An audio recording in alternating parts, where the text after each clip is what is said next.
Sud Radio, les vraies voix qui font bouger la France. 19h-20h, les vraies voix de l'emploi. Jérôme Laverny.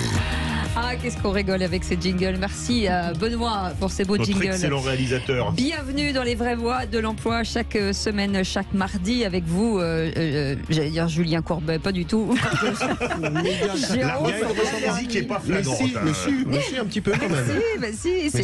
Si, parce que c'est un peu le héros de l'emploi sur Sud Radio, l'expert, c'est ça. Et on va parler recrutement ce soir, Jérôme. Oui, tout à fait. Bonsoir Philippe, bonsoir Cécile. Encore un grand bonheur de se retrouver là. Oui, on va parler recrutement avec une enseigne qui recrute à foison, à tour de bras, c'est le cas de le dire, sur une typologie de recrutement qui est passionnante, bien au-delà de la dénomination qui peut paraître un petit peu courante, celle de technicien vitrage. Il faut décrypter ce qu'il y a derrière dans ce recrutement. C'est pas simple de recruter les techniciens vitrage aujourd'hui. C'est pas simple aussi de les recruter pour les former. Il faudra qu'on s'intéresse un petit peu aux capacités d'évolution, de capacités de carrière. Ce qui est tout aussi difficile aussi parfois, c'est de recruter des profils féminins dans les métiers de l'informatique, de la technicité. Les préjugés ont la vie longue, ont la dent dure et continuent à l'avoir, y compris dans l'esprit de jeunes et de leurs parents au moment de choisir une orientation professionnelle. Et parfois, on moque effectivement de profil. Et c'est tout à l'honneur du CRIP. Que dirige Madame Roche, de mettre en place cette campagne. Mais en tout cas, moi je n'ai pas pu connaître Castor et Pollux, Montaigne à Beau ici, Bonnie et Clyde. Alors je suis formidablement heureux de retrouver Philippe et Cécile. Absolument. Donc au sommaire de cette émission, c'est le leader de la réparation et du remplacement de vitrage automobile que nous accueillons ce soir avec sa directrice de recrutement et développement des talents du groupe Carglass. Laurence Gaillarin est avec nous. Bonsoir, merci d'être avec nous. Et plusieurs centaines de recrutements par an sur l'ensemble du territoire, on va en parler dans un instant. Et en seconde partie, on verra comment près de 350 entreprises se sont réunies sous la bannière du club des responsables d'infrastructures et de production informatique, le CRIP, afin de mutualiser les expériences en matière de services informatiques. Aujourd'hui, la directrice générale du CRIP, Sylvie Roche, nous présentera un vaste projet de sensibilisation aux métiers de l'informatique, visant notamment le public des jeunes filles, trop peu nombreuses encore à s'orienter vers ces métiers. Bienvenue dans les vraies voix de l'emploi avec Jérôme Laverny. Les vraies voix Sud Radio. Et on parle de ces métiers phares des recrutements du groupe Carglass. Le métier de technicien vitrage est loin d'être, vous l'avez dit, Jérôme Laverny, le seul parmi le nombre sans cesse croissant des recrutements sur l'ensemble des territoires. Laurence Gaillarin, vous êtes directrice du recrutement, du développement des talents. Ce soir, on vient décrire tous les métiers chez Carglass et en l'occurrence celui dont on vient de dire, le métier de technicien vitrage. Alors ça veut dire quoi? C'est vrai qu'on voit la pub à la télé régulièrement, toujours mise en scène avec qu'on reconnaît bien. Attention, carglass.fr. Attention, faut bien le rappeler. Vous pouvez même chanter aussi. Allez-y. Carglass répare, Carglass remplace. Magnifique. Vous voyez, c'est fait. Absolument. En tout cas, la puissance de la pub, c'est assez énorme.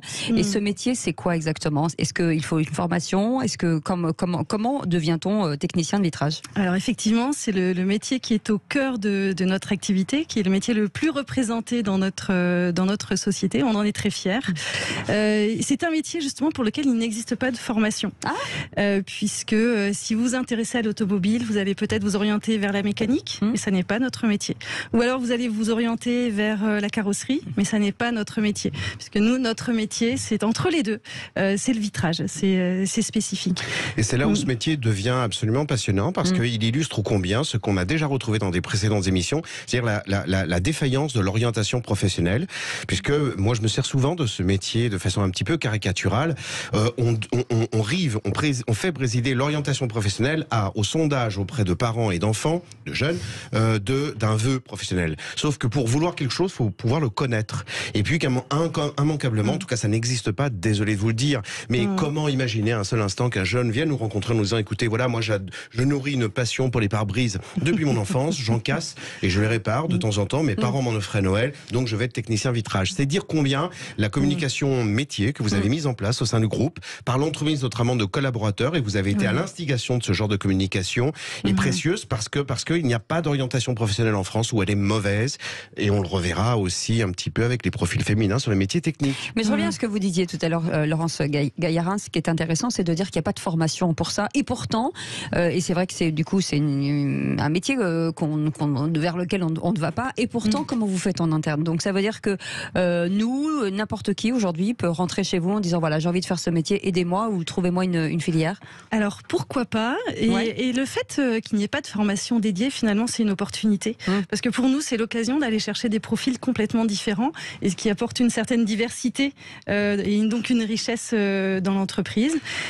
Parce que je réfléchis toujours en mode reconversion de gens qui n'en peuvent plus de leur travail. Et là, effectivement, on travaille en équipe, on travaille avec aux clients, on est dans la technique. En fait, finalement, ça regroupe pas mal de choses. Oui, c'est un métier qui est très complet puisque, évidemment, ce que l'on voit immédiatement, c'est le geste technique qui s'apprend. Et je peux vous expliquer comment on fait pour ça. Mais il y a aussi toute la relation client. Chez nous, la relation client, le service client, c'est l'ADN de notre entreprise. Et donc, ça fait partie aussi du métier.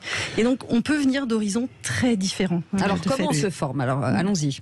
Parce qu'il n'y a pas de formation technicien vitrage en général dans les écoles. Il faut dire en reconnaissance de Carglass que c'est une des premières entreprises qui a mis un organisme de formation interne qui a été jusqu'à créer, je parle sous vos réserves de votre expertise, un diplôme. C'est vous qui l'avez créé, c'est vous qui l'avez mis en place, sans attendre la loi qui aujourd'hui, c'est vrai, le permet de façon beaucoup plus commode au sein des entreprises. C'est doublement difficile parce que vous avez des postes de recrutement partout en France et qu'il fallait donc relever ce pari complètement dingue d'établir une formation qui, centralisée sur votre siège, puisse rayonner sur l'ensemble de vos centres. Oui, complètement. Alors, effectivement, on a 450 points de vente. Donc, on couvre l'intégralité du territoire français. On a un maillage très fort avec des centres de différentes tailles.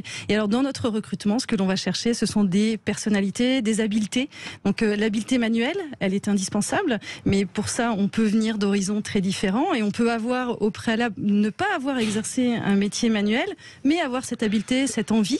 C'est quoi les profils les plus surprenants que vous ayez recrutés pour faire une formation de technicien vitrage? Des femmes déjà peut-être. Alors des femmes, effectivement. Mais ça c'est pas un profil.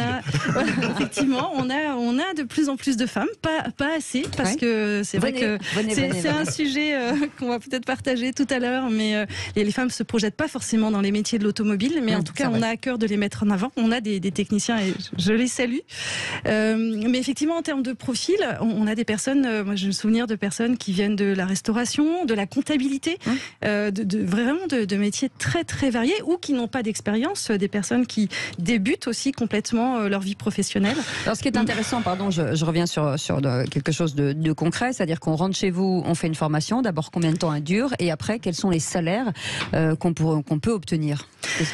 Alors effectivement, donc une fois que vous êtes recruté donc sur ces critères vraiment d'habileté, de service client, vous avez tout un parcours de formation. Alors on a un parcours de formation sur le métier de technicien vitrage, on a aussi des parcours sur d'autres métiers.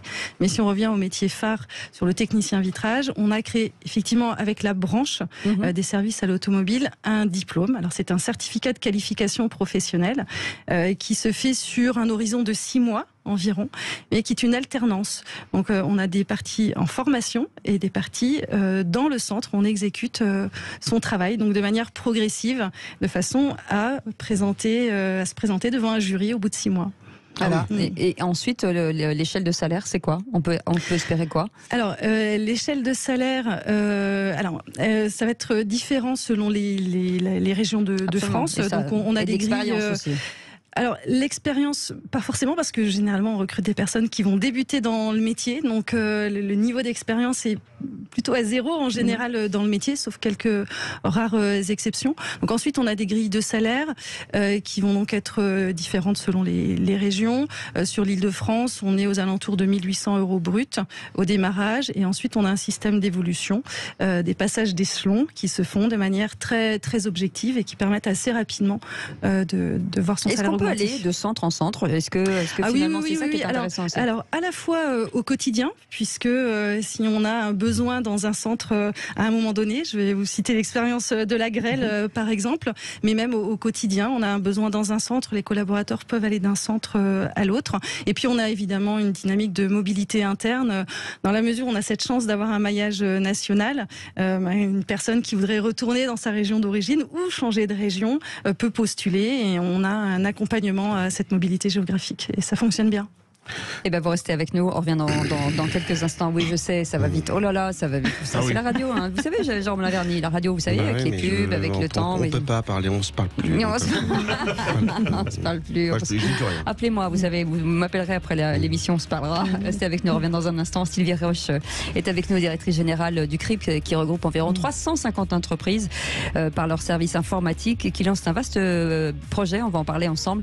Bienvenue dans les vraies voies de l'emploi. On est ravis de vous retrouver. On est ensemble jusqu'à 20h. À tout de suite.